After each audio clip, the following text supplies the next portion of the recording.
Good morning. তো কেমন আছো তোমরা সবাই? আশা করছি তোমরা সবাই খুব ভালো আছো, সুস্থ আছো, আর আমরাও বেশ ভালো আছি। তো আজকে হচ্ছে শনিবার আর এখন বাজে সকাল 7টা। তো এখন থেকে তোমাদেরকে সাথে নিয়ে নতুন একটি ব্লগ শুরু করছি। আই হোপ তোমরা যে যেখান থেকে দেখছো আশা করি তোমাদের একটু হলেও ভালো লাগবে। তো আজকে না অন্য দিনের তুলনায় অনেকটাই সকাল সকাল উঠেছি, 5টার দিকে। তা উঠে আমার প্রায় সমস্ত কাজকর্ম সব হয়ে গেছে। তারপর আমি রান্না বসিয়ে দিয়েছি আর মাকে বললাম সকাল সকাল সবজিগুলো সব কেটে দিতে। তা মা সব সবজিগুলো কেটে দিয়েছে। আর কদিন ধরেই ভাবছি আমাদের গ্রামের যে কালী মায়ের মন্দির রয়েছে না, তা ওখানে পুজো দিতে যাব, কিন্তু একা তো যাওয়া সম্ভব হয়ে ওঠে না, সেই জন্য আর যাওয়াই হচ্ছে না। কিন্তু হঠাৎ করে কালকে কাকিমা বলছে যে পুজো দিতে যাব, তাহলে আমিও ভাবলাম তাহলে সঙ্গ তো হয়েই গেল, তো একসাথে যাব। আর এর আগের ব্লগে তো তোমরা দেখেছো কালী মায়ের মন্দিরটি একদম জঙ্গলের ভিতরে, ওই জন্য একা একা যাওয়া না অসম্ভব ব্যাপার। তো কাকা কাকিমা মানে কাকার ছেলের আগামীকাল মেডিকেলের পরীক্ষা রয়েছে, সেই জন্য কাকিমারাও যাবে পুজো দিতে। তা কাকিমাদের সাথে আমিও যাব সোনাকে নিয়ে। তো এখন রান্না করে নিচ্ছি একে একে। তো শনিবার তো এমনিতেই নিরামিষ খাই, আর আজকে যেহেতু পুজো দিতে যাব ওই জন্য আজকের দিনটাও নিরামিষই খাবো। আর আমি না দুপাশে দুটো কড়া বসিয়ে দিয়েছি যাতে তাড়াতাড়ি রান্নাটা আমার কমপ্লিট হয়ে যায়। আর এই পাশে ইন্ডাকশানে আবার জল গরম করে নিচ্ছি আরো তাড়াতাড়ি করবার জন্য। দেখো এক পাশে মটরের ডাল আর এক পাশে আমের চাটনি বসিয়েছি। আর কাকা কাকিমা বলছে আমরা 8:30টার দিকে যাব, তার কারণ কাকার আবার বাজারে তো জুয়েলারির দোকান রয়েছে, তা উনি আবার দোকান খুলবে 9টার দিকে, ওই জন্য সকাল করেই যেতে হবে।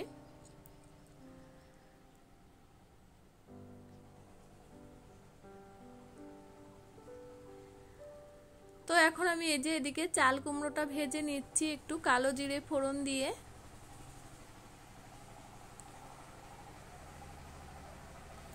তো আমার চাটনিটাও হয়ে গেছে, আর এই যে শুক্তো কাটা হয়েছে, কিন্তু শুক্তোটা আর করার সময় নেই, এখন 8টা বেজে গেছে। তা 8টা বাজে এখনো আমার কটা জামা কাপড় কাচতে রয়েছে, ফুল তুলতে বাকি, সেইগুলো করতে করতে না 8:30টা বেজে যাবে। আর শুক্তোটা মা বলছে আমি করে নেব। আর আমাদের জমির একদম শেষে আমাদের একটা জবা ফুল গাছ রয়েছে, তা সেখানে আসছে এই যে জবা ফুল পাড়তে। সকালবেলা তোলার আর টাইম পাইনি, আর মাও না হাতে পাবে না, অনেকটাই উঁচুতে রয়েছে ওই জন্য। আর আমার গাছের ফুল তুলতে না ভীষণ ভালো লাগে। তা সোনাও আছে আমার সাথে, ও দাঁড়িয়ে আছে আর আমি ফুল পাড়ছি, আর পাশে আর একটা কাকিমা রয়েছে তার সাথে বক বক করেই যাচ্ছি।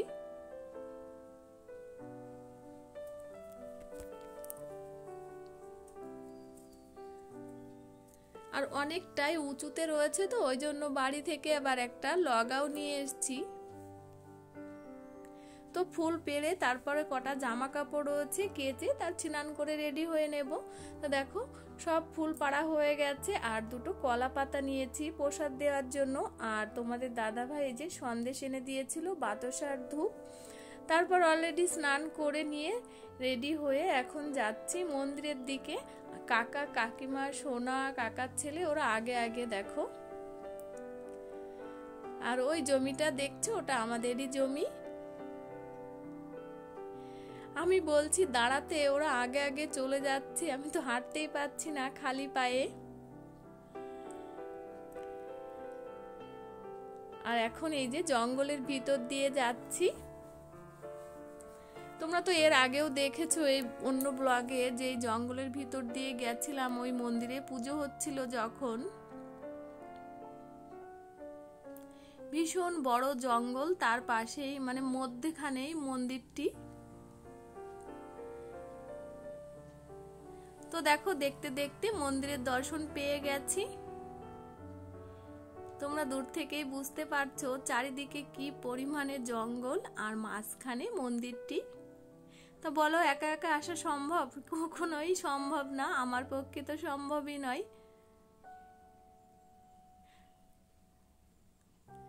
তো এখানে এই যে প্রসাদগুলো রেখে এখন কল থেকে এই যে জল নেব মন্দির ধোয়ার জন্য। আর কাকা গেছে পাশের একটা বাড়িতে চাবি রাখা থাকে মন্দিরের, সেই চাবি আনতে। আর এই কলটা না মন্দিরের কল, মানে সব সময় তো টানা হয় না, ওই জন্য জলটা প্রথমে উঠতেই চায় না, অনেকক্ষণ পরে তাই জল ওঠে। তো দেখো কাকা চলে এসছে চাবি নিয়ে, তারপর কাকিমা এই যে তালা খুলছে মন্দিরের। আর মন্দিরটি তালা দেওয়াই থাকে, যার যখন পুজো দেওয়ার দরকার হয় চাবি নিয়ে এসে পুজো দিয়ে আবার তালা দিয়ে তারপর রেখে আসে পাশের ওই বাড়িটাই। তো এখন এই যে মা যেখানে মানে পুজোর সময় মাকে যেখানে রাখে সেই জায়গাগুলো ভালো করে ধুয়ে এখন এই যে মন্দিরটি ধুচ্ছি, তুলসী মন্দির এটা। তো মায়ের মন্দির দিয়ে তুলসী মন্দির দিয়ে সব ধোয়া কমপ্লিট হয়ে গেছে, তারপর ধূপ ধরিয়ে দিয়েছি। আর সোনাকে বললাম মায়ের এটা ছবি, তা মায়ের ছবিতে ধূপগুলো দিতে। তো ও দিচ্ছে, কাকিমা ওইদিকে দিচ্ছে। তো ধূপ দেওয়া হয়ে গেছে। আর মাকে যখন পুজো করা হয় তখন এখানে বসিয়ে রাখা হয়, রেখে পুজো করে। তো এখানে আমিও ধূপ ধরিয়ে দিয়ে এই যে প্রসাদ দিয়ে দেব। আর বাড়ি থেকে কলা পাতা নিয়ে এসেছিলাম এভাবে প্রসাদ দেওয়ার জন্য, কাকিমাও নিয়ে এসছে, আমিও নিয়ে এসছি।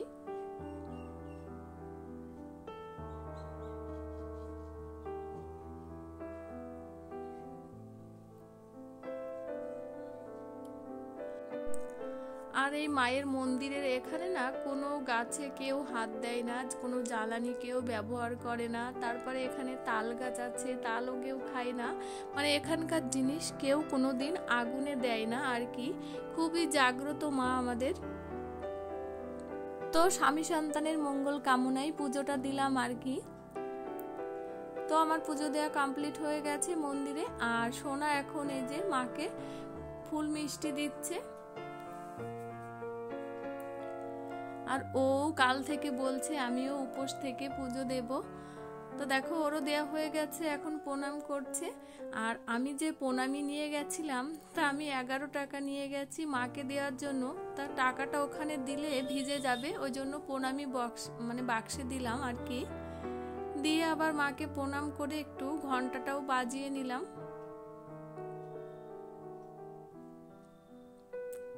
আর মন্দিরের ভিতরে ভালো করে জল দিয়ে ধুয়েছি, তো ওই জন্য এখনো শুকায়নি, মানে ভিজে রয়েছে।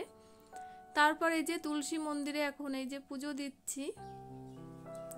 তো কাকিমা আগে দিয়ে নিচ্ছে আর আমি এখন ধূপগুলো ধরিয়ে এই যে দিয়ে নিচ্ছি। কাকার ছেলেটা ধূপ ধরাতেই পারছে না, আমি আবার ওকে ধরিয়ে দিলাম। তো এখানেও ফুল বাতাসা মিষ্টি দিয়ে দিচ্ছি। আর সোনা তো সবকিছু পারে না, ওই জন্য ওকে বললাম তুই শুধু প্রণাম করিস। তা দিয়ে আমি প্রথমে প্রণামটা করে নিলাম, তারপর সোনাকে বলছি তুই এবার প্রণামটা করে নে।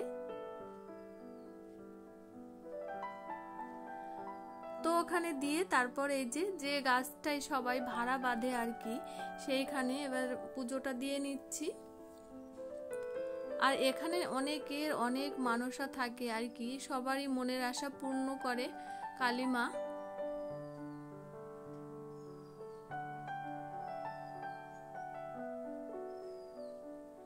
তো আমার হয়ে গেছে প্রণাম করা, তারপর সোনাও এখানে প্রণাম করে নিচ্ছে।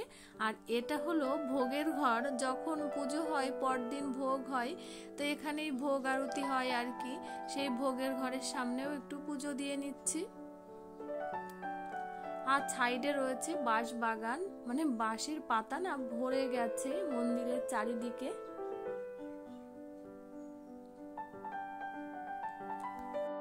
তো আমাদের পুজো দেয়া কমপ্লিট হয়ে গেছে, এখন দাঁড়িয়ে আছি। কাকা গেছে পাশের বাড়িতে চাবি দিতে, তা আমরা দাঁড়িয়ে থেকে সবাই মিলে একটা ছবিও তুললাম। আর কাকা আসছে ওই দেখো পিছনে একদম চাবি দিয়ে, আর আমরা আগে আগে চলছি। আর ভীষণ রোদ গরম, তো ওই জন্য মাঠের মধ্যে বেশিক্ষণ থাকা যাচ্ছে না। আর এটা হলো আমাদেরই জমি, রজনীগন্ধা লাগিয়েছে, আর ওইদিকে ডাঁটা শাক, তিল। তো অনেক দিন পর আসলাম, তো ওই জন্য দেখছি মাঠটা। দেখো কত সুন্দর রজনীগন্ধা হয়েছে, এখনো ফুল ফোটেনি। তো তারপর বাড়িতে চলে এসেছি, আর যাওয়ার সময় খুবই ব্যস্ত ছিলাম, বাড়ির পুজোটা আর দেওয়া হয়নি, অনেকটাই দেরি হয়ে গেছিল ওই জন্য। তো এখন এই যে বাড়ির পুজোটা দিয়ে নিচ্ছি।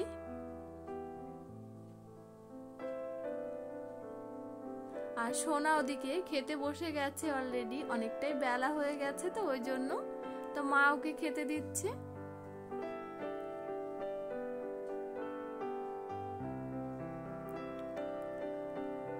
তো পুজো দেওয়া কমপ্লিট হয়ে গেছে, বাড়ির পুজো। তারপর আমিও খেতে বসেছি। আর আমার না এইভাবে বাবু দিয়ে বসে খেতে ভীষণ ভালো লাগে, চেয়ার টেবিলে অতটা না খেতে ইচ্ছে করে না।